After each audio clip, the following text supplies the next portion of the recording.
If you're over 60 and you wake up feeling like your back and hips are locked in place, or you dread getting out of a low chair because it takes real effort and sometimes your arms to push yourself up, or your knees ache after just a short walk to the mailbox, or you've had that scary moment where you wobbled and nearly lost your balance reaching for something on a shelf, or simple daily tasks like carrying groceries from the car or playing with the grandkids leave you sore and exhausted for hours afterward. You're not imagining it, and you're definitely not alone. These things happen to millions of people just like you, and they make everyday life feel harder than it should. In this video, I'm going to walk you through the 5 essential exercises you should do every single day after 60 to rebuild the strength, mobility, and balance that naturally slip away with age, so you can move better, hurt less, stay independent longer, and actually enjoy your days instead of managing discomfort. These are simple, proven, low-impact movements you can do at home with minimal or no equipment. They take less than 15 minutes total once you're used to them, and they target the exact muscle groups and patterns that make the biggest difference for people in their 60s, 70s, and beyond. As we age, muscle mass and strength decline through a process called sarcopenia, and research shows it affects anywhere from 10 to 30% of adults over 60, depending on the study and population, with muscle strength dropping noticeably year after year if nothing is done about it. At the same time, joints lose cartilage cushioning, spinal discs thin and dehydrate, posture rounds forward from decades of desk work or sitting, and core and hip muscles weaken, all of which add up to stiffness, pain, slower walking, and poor balance. The CDC reports that more than 1 in 4 adults over 65 falls every year, and falls are the leading cause of injury and a major reason people lose independence. Back pain becomes common because weak glutes and core force the spine to compensate. Knees hurt from unbalanced leg strength, and everyday movements feel risky. The good news is that consistent daily exercise directly counters these changes by rebuilding muscle, lubricating joints, improving coordination, and restoring confidence in your body. Before we get to the exercises, let's quickly cover the biggest mistakes I see people making that actually make these problems worse. The number 1 mistake is doing nothing at all, figuring it's just part of getting older, when in reality, staying active is one of the best ways to slow the decline. Another common one is trying workouts designed for younger people, like high-impact aerobics or heavy weights, which can strain joints and cause injuries instead of helping. Many folks also use poor form, rounding their back during lifts or locking knees during stance, which puts extra stress on the spine and joints. And probably the worst is inconsistency, doing a few sessions one week, then skipping for 2 weeks, because strength and balance gains come from regular stimulus, not occasional effort. Avoid those traps and you'll see real progress. Let's start with exercise number 5, marching in place. This is your gentle entry point for daily movement, and it does more than most people realize. Marching strengthens your hip flexors, improves coordination, gets blood flowing to your legs, and builds endurance for walking without any pounding on joints. Weak hip flexors are a big reason people shuffle their feet or tire quickly on short walks, so doing this every day helps you stride more normally and confidently. To do it correctly, stand tall with feet hip-width apart. Hold on to the back of a sturdy chair or counter for balance if you need it, especially when starting out. Engage your core lightly so your posture stays upright. Then lift one knee toward your chest as high as feels comfortable without leaning backward or hiking your hip. Lower it slowly and lift the other knee. Move at a steady, controlled pace, like you're marching in a parade, not rushing. Breathe normally. Inhale as you lift, exhale as you lower. Aim for 20 to 30 marches per leg, or 60 seconds total if you're doing continuous marching. Do 2 sets with a short rest between. Common mistakes to avoid are leaning back to lift higher, which strains your lower back, or letting your knees cave inward, which stresses the joints. If standing is tough, do it seated by lifting one knee at a time while sitting tall in a chair.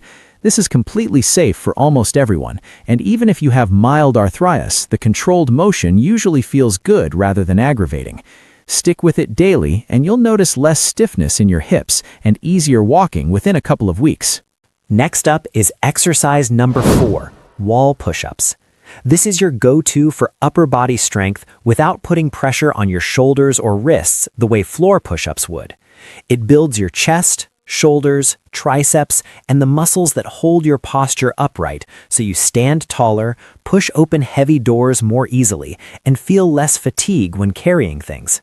Poor upper body strength often leads to rounded shoulders and neck pain, so this directly counters that. Stand facing a blank wall, about an arm's length away. Place your hands on the wall at shoulder height and shoulder width apart. Keep your body in a straight line from head to heels, like a plank standing up. Bend your elbows to lower your chest toward the wall in a slow, controlled motion, then push back to the starting position. Don't sag your hips or let them pike up. Exhale as you push away, inhale as you lower. Start with 8 to 12 reps for 2 sets, building to 15 or more as it gets easier. If it's too easy, step farther from the wall. Common mistakes are flaring your elbows way out to the sides, which stresses the shoulders, or letting your head jut forward. Keep your neck neutral and elbows at about 45 degrees from your body. This is extremely joint-friendly and safe for people with shoulder issues as long as there's no pain during the movement. If you feel any discomfort, shorten the range until it feels right. Now, exercise number 3, chair sit-to-stands, or chair squats. This is the king of functional leg exercises because it directly trains the movement you do dozens of times a day, getting up from a chair, toilet, or car seat.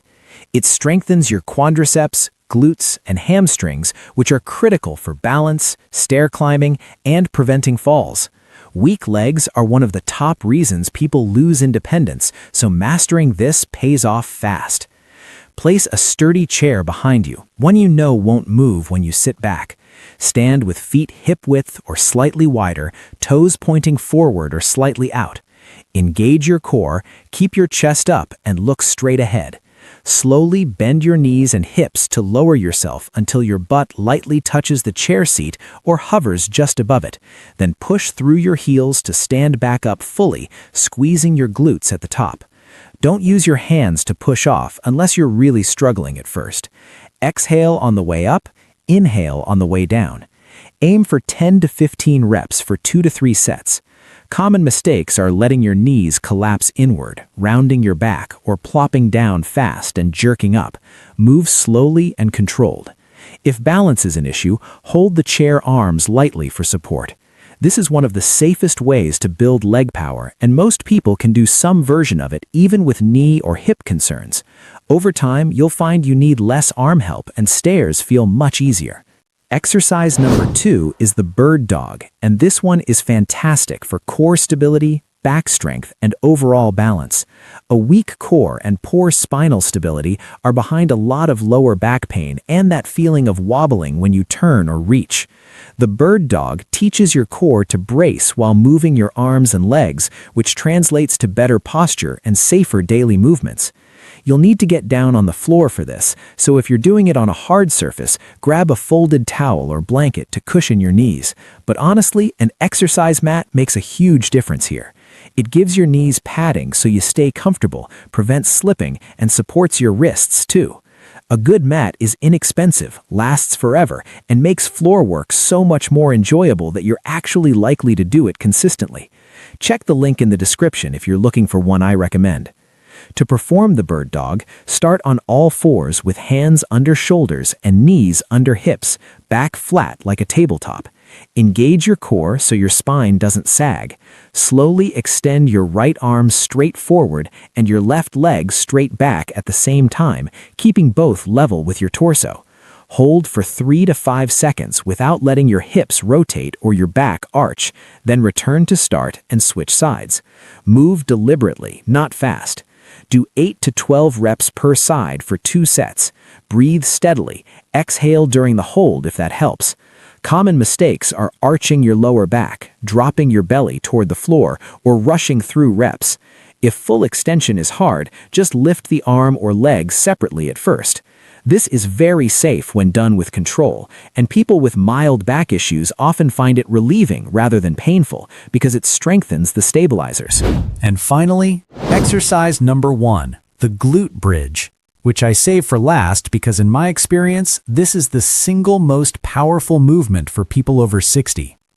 Weak glutes are incredibly common, and they contribute to lower back pain, poor hip stability, knee issues, and that flat-footed walking pattern that makes everything harder.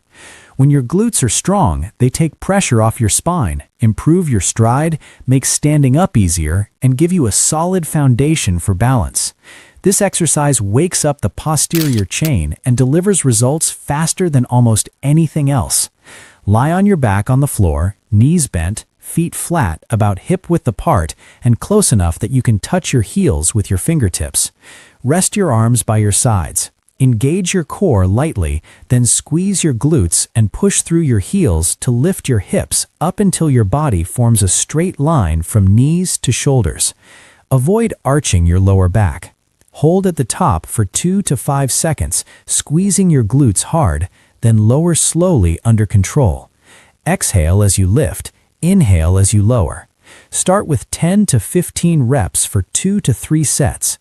Common mistakes are pushing with your feet instead of squeezing the glutes, letting your knees splay out, or arching the back to get higher. Keep the movement glute-driven. If you have neck discomfort, use a small pillow under your head. This is safe for most people, and even those with back pain often tolerate it well because it strengthens without compression. Do this every day, and you'll likely notice less back tightness, better walking endurance, and easier transitions from sitting to standing within a few weeks. To get the most out of these 5 exercises and speed up your results, do them every day, ideally around the same time so it becomes a habit, like right after breakfast or before dinner. Start with 1 or 2 sets if you're new, then add sets or reps as you get stronger. Always warm up with a minute or 2 of gentle marching in place or arm circles to get blood flowing. Focus on form over quantity. Slow and controlled is better than fast and sloppy. Breathe properly. Never hold your breath. If you feel sharp pain, not just muscle effort, stop and check with your doctor. Pair this routine with a daily walk of 20 to 30 minutes if you can, because walking builds endurance and works perfectly with these strength moves. Pay attention to protein in your meals. Aim for some at every meal to support muscle repair, and stay hydrated because dehydration makes stiffness worse. Get solid sleep, since recovery happens overnight. Track your progress in a simple notebook. Note how many reps you did or how long you held positions, because seeing improvement keeps you motivated. If any exercise feels too hard, modify it, like using more support or shorter holds, and build gradually. Consistency beats perfection every time. Stick with this for 30 days, and most people tell me they feel stronger, move easier, and have less daily ache. You've got this, and your body will thank you for it. If you found this helpful, give it a thumbs up, subscribe for more practical routines, and check the description for that exercise mat link or any other tools I mentioned. Let me know in the comments which exercise you're starting with today. See you in the next one.